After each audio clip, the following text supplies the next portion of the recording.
క్రైస్తలాడు హల్లెలూయ. ఈ దిన వాక్యము యోమ్ దెబిరీం 23వ తారీఖు 5వ నెల 2026వ సంవత్సరం. మన దేవుడు ఇస్తున్న చక్కటి మాట. మొదటి తెస్సలోనికైలకు రాసిన పత్రిక 5వ అధ్యాయము 13వ వచనం. ఒకనితో ఒకడు సమాధానముగా ఉండుడి. హల్లెలూయా. అయితే ఎవరితో సమాధానముగా ఉండాలి అన్న విషయంలో మీకు జ్ఞానము కావాలి. దేవుడే చెప్పాడు కదండి సమాధానముగా ఉండమని అని మీరు అనుకోవద్దు.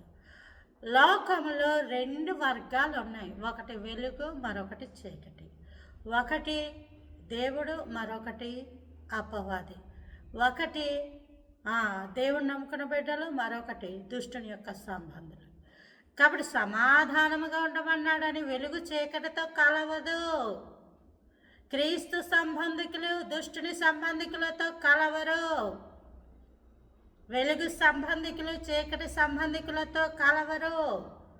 లోక స్నేహము దేవునితో వైరమని మీరు ఎరుగరా అని అన్నారు దేవుడు. కాబట్టి ఒకరితో ఒకరు సమాధానముగా ఉండుడి అంటే క్రీస్తు సంబంధికులతోనే సమాధానముగా ఉండాలి. లోకంలో పాపం చేసే వాళ్ళతో కాదు. దేవుడు క్షమించమన్నాడు అంటే పాపం చేసే వాళ్ళతో సహవాసం చేయమని కాదు.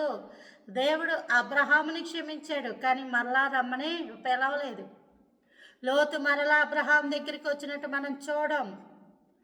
క్షమించడం అంటే కలిసిపోవడం, ఒకరి భుజం మీద ఒకరు చేసుకోవడం, లేదా ఒకరింట్లో ఒకరు భోంచేయడం, ఒకరికి ఒకరు సంబంధాలు కలుపుకోవడం కాదు. క్షమించడం అంటే హృదయాన్ని శుద్ధీకరించుకోవడం, హృదయంలో వారి మీద ఏది పెట్టుకోకుండా దేవునికి అప్పగించడం.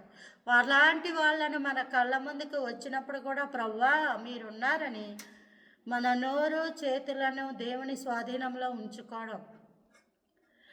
లోకంలో పాపము చేసే వాళ్ళతో సంబంధాలు కలిగి ఉండమని దేవుడు చెప్పలేదు. ఒకరితో ఒకరు సమాధానంగా ఉండడు అంటే పరిచారకులతోనే, దేవుని సంబంధికులు దేవుని సంబంధంలోనే, సంఘానికి వచ్చే బిడ్డలు సంఘాలకు వచ్చే బిడ్డలతోటే సమాధానము కలిగి ఉండండి. వారు చేసే లోకంలో చేసే పనిపాట్లు, అల్లరితో కూడిన ఆటపాటలు, ఇంకా దేవునికి అసహ్యమైన పనులతో సమాధానము కలిగి ఉండకండి. అవి నరకానికి దారి తీస్తాయి.